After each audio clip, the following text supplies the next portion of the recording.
తమన్ గారు తమన్ గారు తమన్ గారు ఇక్కడ sir. Sir good morning sir. బాగున్నారు సార్? బాగున్నా సార్, మీరు ఎలా ఉన్నారు సార్? ఇది ఇప్పుడు చాలా సినిమాలు ఏంటంటే చాలా ప్రొడ్యూసర్లు కొంతమంది మ్యూజిక్ డైరెక్టర్ల బిజీ షెడ్యూల్స్ వల్ల పోస్ట్ పోన్ చేసుకున్న సందర్భాలు కూడా ఉన్నాయి.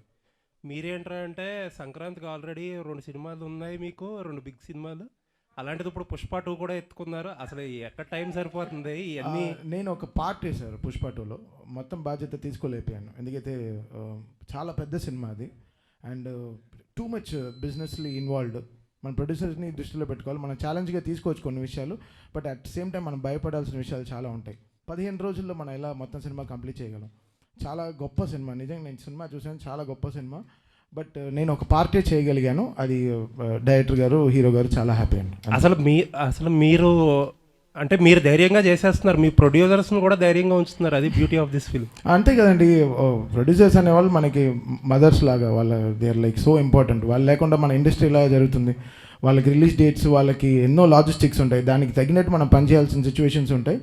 So always I'm on the producer side అండి. సో వాళ్ళు ఎలా వాళ్ళు సినిమా రిలీజ్ చేయాలనుకుంటున్నారో I try to give them confidence and అది నా భుజాల మీద వేసుకుని I try to finish my. Thank you అండి, looking for. Thank you sir, thank you sir. Bobby garu, Vamsi గారు ఇక్కడ, వంశీ గారు సార్ ఒక డ్రీమ్ కమ్ ట్రూ లాగా అనిపిస్తుందా మీకు? ఎందుకంటే బాలకృష్ణ గారి కాంబినేషన్లో మీరు ఎప్పటి నుంచో ఒక సినిమా చేయాలని ట్రై చేస్తున్నారు. ఇప్పుడు విజువల్స్ చూసిన తర్వాత ఒక ఐ ఫీస్ట్ కనిపించింది. నిజంగా ఒక ఫ్యాన్ ప్రొడ్యూసర్ అయితే ఎలా ఉంటుందో ఆ రేంజ్ కనిపించింది విజువల్స్లో కానీ, అపీరియన్స్లో కానీ, బాలకృష్ణ గారి అపీరియన్స్లో కానీ. సంక్రాంతికి ఒక ఒక అవుట్ స్టాండింగ్ ఫిల్మ్తో రావటం అనేది ఒక సాంప్రదాయం అవుతూ పోతుందా? అంటే లాస్ట్ ఇయర్ ఈ ఇయర్ కంటిన్యూస్ సంక్రాంతికి వస్తున్నారు. అంటే ముందు మీరు అన్నట్టు నేను బాబీ అదే ఇప్పుడు లాస్ట్ 20-30 ఇయర్స్ నుంచి బాలకృష్ణ గారిని ఎలా చూస్తున్నారు అలా కాకుండా కొత్త రకంగా చూపిద్దామనే ఇప్పుడు విజయ్ కార్తిక్ అన్నని జైలర్ అయిన తర్వాత తను తీసుకురావడం, ఇట్లాంటి విజువల్స్ ప్లాన్ చేయడం.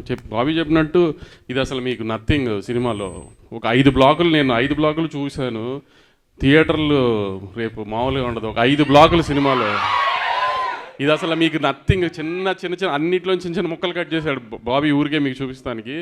అసలు మీకు ఇంటర్వెల్ షాట్లో ఒక సగం స్క్రీన్ డివైడ్ అయ్యి ఒక చోట ఒక సైడ్ బాబీ డియోల్ గారు, సైడ్ బాలకృష్ణ గారు ఉంటారు. ఆ సీన్కి మీరు వెయిట్ చేయండి. బాబీ గారు సార్, అంటే ఇద్దరు మాస్ హీరోస్తో పనిచేసిన ఎక్స్పీరియన్స్ అంటే వాల్టర్ వేరే గారు, చిరంజీవి గారు కావచ్చు, అంతకుముందు మాస్ మహారాజు గారు అయినా, ఇప్పుడు బాలకృష్ణ గారైనా. ఈ ఎక్స్పీరియన్స్ అనేది, ఈ జర్నీని ఎలా చూస్తారు మీరు? బాలకృష్ణ గారితో ఈ జర్నీని ఎలా చూస్తారు? బాలకృష్ణ గారితో జర్నీ అనేది ఎలా ఉంటుందంటే, డైరెక్టర్ అంటే నిజంగానే ఆయన ఒక ఇంటర్వ్యూలో చెప్పినప్పుడు నిజంగానే అనిపించింది. ఒక స్టేట్మెంట్ ఇచ్చాడు ఆయన ఒక సినిమా ఇంటర్వ్యూలో.